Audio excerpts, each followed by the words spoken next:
pense que c'était important de pouvoir vraiment donner la parole à ceux qui, au quotidien, sur le terrain, font des actions pour rapprocher le luxe et le développement durable.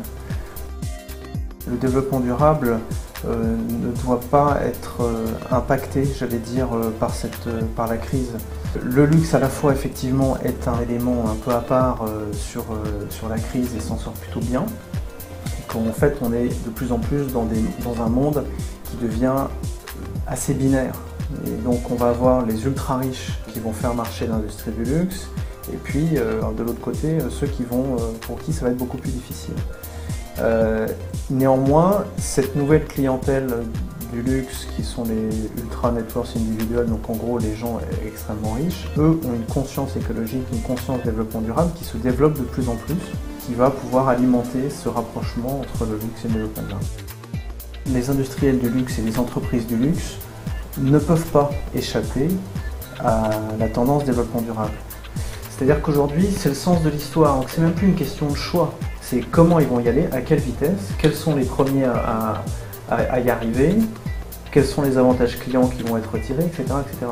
Mais les entreprises du luxe qui voudraient totalement s'affranchir d'une notion de développement durable, c'est suicidaire. Je pense que ça fait suffisamment longtemps qu'on en parle et que des actions sont réalisées pour que ça soit plus qu'un effet de mode. Les actions qui sont mises en place dans le développement durable, par définition, sont durables et nécessitent des changements de process. Les gens qui veulent vraiment s'investir dans le développement durable et qui le font aujourd'hui changent suffisamment les choses en profondeur pour que ça ne soit pas réversible. Je pense qu'il n'est pas demandé aux entreprises du luxe ou d'ailleurs de passer du tout au tout en un an. Ce qui est important, c'est de s'inscrire dans une dynamique. C'est ça qui est vraiment important. Il y a des contraintes financières, mais du coup, vous pouvez étaler sur le temps. Et quant aux contraintes créatives, pour moi, c'est pas une contrainte, c'est une opportunité. Comme le disait Marc Aurèle, l'obstacle est matière à dépassement. Voilà, donc je pense que c'est le cas. En 2009, le Centre français du luxe et de la création a lancé cette idée d'un label qui s'appellerait Bilu. Or, je suis peut-être plus favorable à des initiatives sectorielles. Vous allez avoir un frein culturel et marketing, voire même stratégique quelque part, à accepter un label transversal. Le label est antinomique par rapport à une politique de marque forte. Ça vient amoindrir la marque. Et encore une fois, on est forcément à un niveau d'exigence sur le label qui potentiellement peut être inférieur à ce qu'une marque peut faire elle-même. On l'a fait de plusieurs façons, donc il faut commencer par des actions petit à petit. Et en fait, une de nos premières missions va être de dire aux gens, regardez, de leur éthique, de leur tracé, ça existe. L'étape numéro 2, c'est d'aller un peu plus loin et de dire nous allons faire nos propres bijoux en or tracé. Donc on a commencé à travailler sur une collection en or tracé qui va sortir au premier trimestre de cette année. Et enfin, une autre étape qu'on a mise en place là, qui est de sortir un bijou en or tracé, donc c'est aussi un bijou, mais au profit d'une association environnementale. La joaillerie, vous êtes dans l'exemple pire. Vous êtes sur l'or et les diamants, sont des matières précieuses qui nécessitent pour l'extraction un certain nombre d'actions assez polluantes ou problématiques d'un point de vue éthique, etc., etc. Donc il faut qu'on ait une traçabilité à la fois sur l'or, à la fois sur les diamants. Donc il y a un moment donné où il faut se lever de sa chaise et aller sur place. Quand vous ne pouvez pas le faire, eh bien, c'est de prendre un certain nombre de garde-fous avec les partenaires avec lesquels vous travaillez, avec une seule certitude, c'est que vous n'arriverez jamais à tout tracer.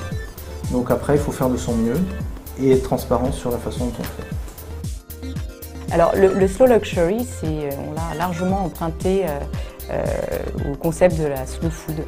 Et le mouvement slow food, il a connu un succès, une ampleur qui a gagné aussi la slow fashion. Les slow city, c'est ces villes où il fait bon vivre, qui sont comme des havres de paix, où on lutte un peu contre la frénésie. On a fait le constat, surtout d'ailleurs dans le domaine de l'hôtellerie, il y avait un véritable retour et une véritable envie des clients les plus fortunés à vivre certes un luxe expérientiel, mais aussi en parallèle un luxe plus slow, qui se donnerait le temps, qui aurait comme ça, qui ferait l'apologie d'un retour à l'excellence, à la qualité. Cet éloge du temps long que l'on trouve parfois dans la fabrication de certains produits de luxe, ben on peut le retrouver dans la façon de les consommer aussi. Donc quelque part c'est assez cohérent.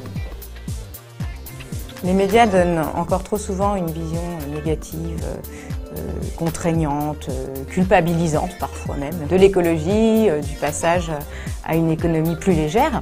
En revanche, nous sommes convaincus qu'au contraire, de par leur pouvoir d'influence, ils ont entre les mains l'impulsion pour rendre le développement durable désirable. Alors il serait faux de dire que les médias s'en désintéressent complètement. On aimerait effectivement, parce qu'on est exigeant, que ce soit un petit peu plus régulier ou pérenne. Pourquoi pas rêver d'une chronique qui soit comme ça hebdomadaire sur le sujet. Mais finalement, ce que le souhait, ce ne serait pas que le développement durable dans les secteurs de la cosmétique, du luxe, etc., ça devienne mainstream. Finalement, il n'y a même plus besoin de justifier sur le sujet. Bon, on n'en est pas encore là, donc nous sommes convaincus que les médias ont un rôle à jouer. Moi, le seul conseil que j'ai à donner personnellement, c'est l'ouverture. Moi, surtout dans le domaine de l'hôtellerie et de la restauration, qui est justement un métier d'ouverture, parce que c'est l'accueil du client, donc qui dit accueil dit ouverture, je pense qu'il faut avoir une ouverture, une curiosité d'esprit qui doit être très très forte. Et c'est comme ça que les principes du développement durable pourront être appliqués beaucoup plus rapidement. Je pense qu'au contraire, il faut toujours croire à ce genre de choses, et que c'est en y croyant que ça va arriver. Je vais faire répondre Saint-Exupéry à Voltaire, parce que c'est Saint-Exupéry qui disait « L'avenir, il ne s'agit pas de le prévoir, il s'agit de le rendre possible ».